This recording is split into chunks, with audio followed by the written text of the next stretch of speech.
Et j'appelle la communication suivante du docteur Michel Heblin sur tumeur glomique de la main, forme typique et atypique.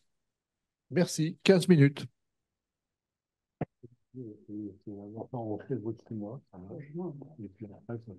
Bonjour tout le monde, je vais vous demander un peu d'indulgence parce que moi on avait dit que c'était 20 minutes. Bon, mais je De essaierai de faire façon court. totalement exceptionnelle, nous Ouais, merci. apprécierons votre communication. Non, c'est simplement parce qu'on a un problème avec YouTube, théoriquement, qui coupe à 17 heures. C'est pour ça. D'accord. Ok. Voilà, c'est Bon, uniquement je ça. sens, ouais. C'est un problème technique. Bon, je vais vous présenter donc mon expérience des tumeurs glomiques de la main en vous présentant les formes typiques et également les formes atypiques. La tumeur glomique, c'est une hypertrophie du glomus neuromyo-artériel. Il semblerait qu'il y ait 10 à 20 glomies par centimètre cube à la pulpe. Et c'est cette hypertrophie pathologique bénigne qui va entraîner les symptômes dont on va parler. En fait, c'est une lésion qui est relativement rare, 1 à 2 des tumeurs de la main. Le glomus neuro-artériel, c'est cette structure neurologique qui assure la vasoconstriction et la vasodilatation des capillaires de la pulpe entre les artérioles afférentes et les vénules efférentes de la pulpe. Si on reprend l'historique, on va faire court. En fait, le premier cas qui aurait été décrit, c'est Wood en 1812. Un autre cas qui a été décrit par M. Barré.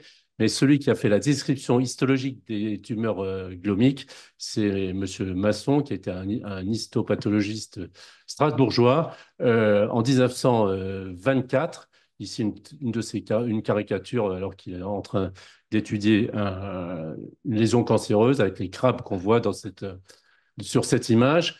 Et M. Popov a plus individualisé les glomies myo-artérielles et Carroll, lui, a fait la description, la fameuse triade de Carroll de la description clinique de la lésion. Donc, la localisation à la main est la plus fréquente, 3 cas sur 4.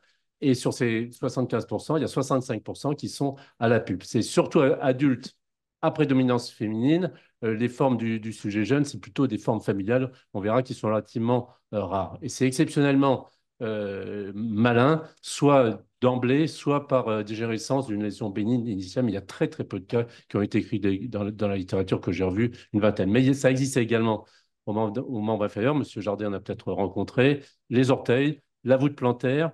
Là, un cas de tumeur glomique de cheville, du genou, et ça existe également à l'épaule. Ça, c'est un cas que m'a gentiment prêté Pascal Giano de Georges Pompidou. Ça existe aussi au niveau de l'abdomen. Les chirurgiens digestifs le savent, le thorax, médiastin, etc. La face, il y en a un peu partout, mais c'est surtout la main qui domine. La forme typique doit, doit conduire à un diagnostic d'abord clinique. Dans 9 cas sur 10, en fait, le diagnostic, il est fait par un chirurgien de la main parce qu'il est souvent méconnu par des médecins généralistes ou d'autres chirurgiens. Une lésion qui est para et surtout sous-inguale, sous la forme d'une tache bleutée qu'on peut voir ici, et un peu plus volumineuse ici. Les symptômes cliniques, c'est la douleur, décrite par Carole, spontanée, voire syncopale, très, très douloureux. Au toucher, par sensibilisation, par le pin test de Love, on appuie sur la lésion glomique au point où le patient a mal, avec une pointe de stylo. Et au froid également, le test du glaçon ou la simple application d'alcool éthylique sur la pulpe, geste qui sera d'ailleurs très utile de reproduction de la douleur lors de l'intervention chirurgicale. La transillumination décrite, mais exceptionnellement utilisée, et parfois le test du garrot, dont Monsieur Rimbaud avait évoqué l'intérêt.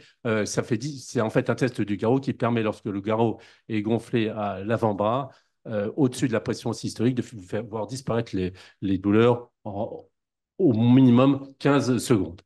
Alors, la forme typique, c'est la tumeur sous-inguinale avec une petite tache bleutée qui ne doit pas faire échapper le diagnostic. Mais en fait, le plus souvent, le diagnostic, il est retardé en moyenne dans les séries, c'est presque 7 ans. Les examens complémentaires, plus la thermographie, plus la scintigraphie, Avant, ça a pu être l'angiographie simple, comme vous voyez ici avec la lésion glomique. L'écho-Doppler, moi, j'en ai pas l'expérience parce que en fait, c'est très opérateur dépendant et ça dépend aussi de sondes spécifiques adaptées à la main. Les radiographies standards comparatives, c'est utile parce que ça peut montrer une dépression cupuliforme ici, surtout sur un cliché comparatif des deux pulpes vus de profil. Ça peut montrer également les clichés qui sont indispensables d'ailleurs avant l'intervention. Ils peuvent montrer une érosion corticale comme ici là-haut. Mais l'examen de base, c'est l'IRM et désormais surtout l'angio-IRM. Vous voyez ici la phase de remplissage à l'angio-IRM qui va montrer en fait ici rapidement la lésion glomique. Cette angio-IRM, elle a été développée en France surtout par M. Drapé. Elle nécessite une antenne superficielle dédiée, des appareils à forte spécificité qui vont montrer un rehaussement artériel précoce sous l'injection de gadolinium, comme vous pouvez le voir ici. La résolution minimale, c'est 1,5 mm, c'est-à-dire que parfois, en fait, le diagnostic n'est pas fait parce que la lésion n'est pas montrée à l'IRM. Dans ces cas-là, plutôt qu'une chirurgie exploratrice de principe qui ne montrera rien et on enlèvera un morceau de pulpe ou de parunguale, comme ça a été décrit il y a encore une quinzaine d'années, en fait, il vaut mieux attendre 6 mois et demander aux patients de refaire une IRM dans 6 mois quand on a un diagnostic clinique, mais pas la preuve IRM. Donc, elle a un intérêt diagnostique. Elle a un intérêt aussi, cette IRM que moi j'utilisais de façon systématique pour montrer soit un envahissement latéral, soit un envahissement intra-osseux de la lésion. Ça a aussi un intérêt parce qu'il y a des formes multiples qui existent et qui peuvent entraîner des récidives rapides si si les lésions n'ont pas été excisées complètement et simultanément. Et ça a aussi un intérêt dans le bilan des récidives. Le traitement chirurgical, moi, j'insiste toujours sur qu'il faut marquer la lésion avant l'anesthésie, c'est-à-dire qu'avant que le patient ne sente plus rien, il faut, avec un stylo ou une pointe de marquer ou un feutre, marquer la lésion parce que ça permet d'aller directement dessus. Le double garrot, ça a été décrit dans la littérature. Moi, je ne l'ai jamais utilisé parce que. Mais ça peut être éventuellement utile parce que ça consiste en fait à gonfler un garrot à l'avant-bras, entraîner un équivalent de garrot veineux et complété par un garrot mis à la racine du doigt, ce qui va faire en fait gonfler la lésion glomique. Mais moi, je ne l'ai pas utilisé, mais ça a été décrit, j'ai trouvé ça intéressant, alors que l'utilisation de moyens grossissants, les loupes chirurgicales, est nécessaire pour enlever et pour se limiter dans la voie d'abord. La voie d'abord, elle est soit para-inguale, avec ici, je vais flécher ces petites lésions glomérules qui sont vraiment toutes petites. Il faut enlever monobloc la lésion, souvent grisâtre, bien limitée, petite curette, associée à un curetage osseux. Mais en aucun cas, il faut toucher à la matrice. La raison pour laquelle, en fait, il faut soulever en bloc l'appareil ingual, c'est-à-dire le lit de l'ongle et la matrice pour éviter ça. Il est hors de question parce que, en tout cas, je pense, comme ça a été décrit également et comme le font les dermatos, d'enlever l'ongle pour enlever une tumeur glomique, mais ça a été fait. Donc ça, c'est pour les voies para-anguales. Ce qui est assez élégant dans les lésions médianes, c'est de soulever un petit capot une charnière d'ongle, un morceau d'ongle à charnière proximale pour exciser sous le lien ingual cette lésion glomique. Vous avez deux cas ici. Ensuite, en fait, on repose la petite charnière d'ongle et un petit coup de stéristrip et c'est terminé. On complétera d'ailleurs l'excision de la lésion quand il y a un envahissement osseux de contiguïté par un curetage osseux. L'anatomopathologie montre une lésion de petite masse, grise, ronde, grise ou rosée, facilement reconnaissable quand on interroge les tissus plan par plan, avec la histologie un endothélium bordé de cellules glomiques et ici une lumière artériolaire. Après ces formes typiques, on va parler des autres localisations à la main qui existent. Pulpaire, un cas ici, un autre cas ici enlevé. Là, pas une voie d'abord médiane pulpaire, là, une voie d'abord latéraux pulpaire. Là, une petite lésion également oculaire. Et le reste du doigt également, que ce soit la face dorsale du pouce, que ce soit la face dorsale d'une deuxième phalange ou une lésion en regard du canal digital. Des lésions de la commissure, de la paume ou du dos du poignet. À chaque fois, en fait, cet aspect grisâtre, bien limité, rond, et d'une chirurgie qui doit d'emblée faire disparaître la douleur. Il y a des localisations ectopiques qui ont été décrites.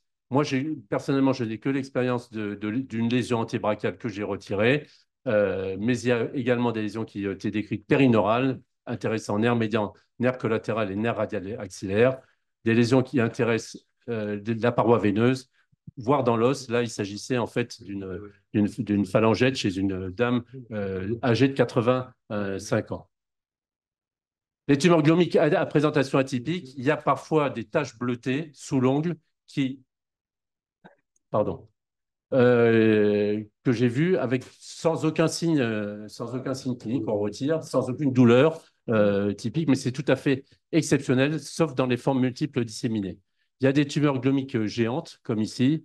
Il y a des tumeurs glomiques ou des glomangiomes qui entraîne soit une dépression cupuliforme de l'ongle, soit une fissuration de l'ongle, soit un aspect de kyste mucoïde, un peu comme un kyste mucoïde fistulisé au niveau de la sertissure de l'ongle, alors qu'en fait, il s'agit en réalité d'une lésion glomique.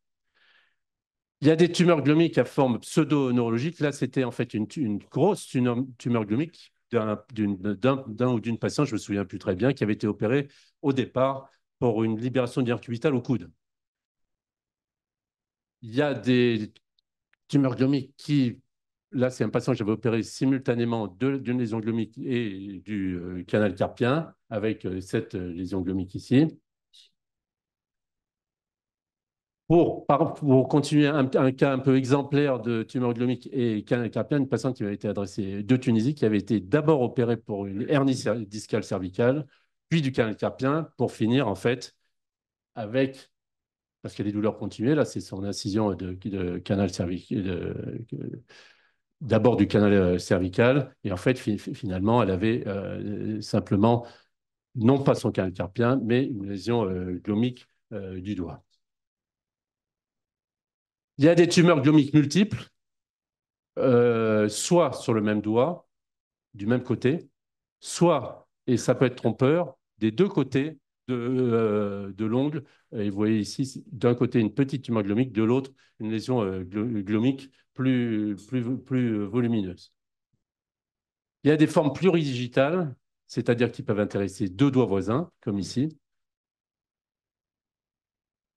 Il y a des formes bilatérales qui peuvent entrer dans le cadre de formes familiales de glomangiomatose, avec éventuellement des nodules sous-cutanés disséminés au niveau de tout le corps. Ici, c'est une patiente qui avait une lésion glomique sous-inguale de chaque ongle. Pour la petite histoire, il y a un cas qui a été décrit de tumeur glomique familiale. Et en remontant en fait l'arbre généalogique, ils étaient arrivés, parce que c'est plus fréquent en Écosse, je ne sais pas pourquoi, ils étaient arrivés, c'était la famille Merford, c'est en fait l'inventeur du catgut et plus tard en fait le mersilène, mersuture, tout ça, c'est l'initiateur de ces fils de suture, mais la famille avait des tumeurs glomiques. Les récidives, elles ne sont pas si rares que ça. En fait, souvent, le fait de lésions pas bien opérées au départ, dans ces cas-là, en fait, le patient n'est pas soulagé, mais tarde à se faire réopérer. Délai de reprise chirurgicale. Et éventuellement, c'est soit le fait d'une exérèse incomplète, soit le fait de formes doubles, voire multiples, voire successives. Mais dans ces cas-là, en fait, il faut compléter le diagnostic, comme toujours, par l'IRM, comme vous pouvez voir ici. En conclusion, le diagnostic des glomangiomes ou tumeurs glomiques est un diagnostic clinique dans sa forme typique, mais il y a parfois des présentations trompeuses soit des patients qui sont suivis. Genre, il y a un cas qui a été décrit d'un patient qui a été suivi pour des douleurs dites neuropathiques pendant plus de 10 ans. Il y a, avant l'IRM, avant l'échographie, avant qu'on connaisse mieux la lésion, il y a des femmes qui ont été hospitalisées en milieu psychiatrique pour des tumeurs glomiques. La confirmation, pour moi, elle est plus IRM qu'échographique et elle doit être systématique. Le traitement, il est exclusivement chirurgical et le soulagement, il doit être rapide et impératif. Dernier cas de lésion glomique que je vous présente. Pour finir, un petit mot concernant M. Raymond Villain, que ici, 4 anciens présidents du GEM ont bien connu, qui a déjà été cité aujourd'hui. Petite remarque à M. Sedel de tout à l'heure. Moi, qui était très longtemps avec M. Villain, il était hors de question, tant qu'il était là, de transférer quelques malades que ce soit. Il n'y a pas une main qui quittait les urgences. C'est après que ça a commencé à se libérer, malheureusement, pour le privé. Mais si je pouvais faire une petite remarque là-dessus, il y a aussi quelque chose dont on n'a pas parlé, c'est la formation des internes, le fait que les urgences mains partent dans le privé, ça prive les internes d'un standard de formation qu'on fait la nuit. C'est la nuit qu'on apprend à opérer les mains. En tout cas, au départ, je pense que M. Merle est d'accord avec moi. Voilà, je vous remercie de votre attention. Et merci d'avoir respecté scrupuleusement le temps. Non, non, et en plus, c'est excessivement douloureux, le tumeur glomique. À titre personnel, j'en ai opéré au membre inférieur. Oui, oui. Mais c'est tout à fait exceptionnel. Professeur Maire. Bon, merci, c'est une très belle série. Ce qui est inquiétant, c'est le délai pour faire le diagnostic, 6 ans dans votre série. Oui, oui, non, dans les séries en général, Dans la l'ensemble, littérature. c'est affolant. Hein. Oui. Heureusement, l'IRM, quand même, avec la haute définition qu'on a avec l'IRM, on fait le diagnostic rapidement. Hein. Ouais, déjà, il faut y penser. Oui, Ouais. ouais, il faut y penser. Clinique, Éternel problème des diagnostics. On ne trouve que ce qu'on cherche. c'est clinique. Oui. Professeur Sedel. Non, mais le diagnostic, il est clinique. En 9 cas sur 10. Il faut connaître quand même. Et c'est la personne qui décrit une douleur. Après, il faut vraiment la regarder, l'examiner, puis petit à petit la palper, puis petit à petit, puis tu trouves le truc où c'est, quoi. C'est Bah, la zone gâchette, mais c'est rare qu'on la palpe. Hein. enfin, moi, j'en ai vu très peu, mais enfin, à chaque fois, il y avait les autres gâchettes. Mais effectivement, un très long parcours erratique avant. Professeur Rimbaud. Professeur Rimbaud, il faut prendre le micro. Parce que sinon, toutes les personnes qui sont en visio vous entendront pas. Merci Michel pour cette belle communication.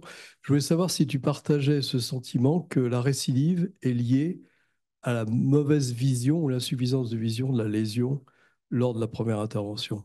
Bien sûr, qui conduit à une exérèse incomplète, c'est sûr. Oui. Et est-ce que tu utilises le microscope opératoire dans certains cas? Non. Les loupes systématiques. Grossissement au 4,3. Okay. Tu utilises le microscope? J'utilise le microscope, j'utilisais le microscope dans des toutes petites tumeurs, mais c'était avant l'IRM, c'était essentiellement un diagnostic clinique, et en particulier, c'est pour ça que j'avais insisté sur le test du garrot, qui était assez fiable et économique. Et lorsqu'on avait des petites tumeurs, je passais au microscope, une fois sur 10 à peu près. Professeur Gilbert. Non, il veut rien dire. Bon, il veut rien dire, bon, c'est tout. Non, j'ai rien de spécial, si ce n'est que je confirme ce que disait Laurent Sedel. C'était pendant très longtemps, et ça a été, c'est resté quand même un diagnostic clinique. Et c'est vrai que l'IRM est très utile, mais enfin, le retard n'est pas dû au manque d'IRM. Le retard, c'était un problème clinique. C'est-à-dire que ça peut rester aussi indolore pendant très longtemps. C'est aussi ça le problème. Je pense que les tumeurs glomiques douloureuses l'ont toujours été. Sauf que c'est le diagnostic qui a erré. Oui, mais parce que c'était mal connu aussi. Oui, bien sûr. Je pense que c'est un problème de connaissance, oui. Bien sûr. À la base, hein, tout à fait. Merci beaucoup. J'appelle donc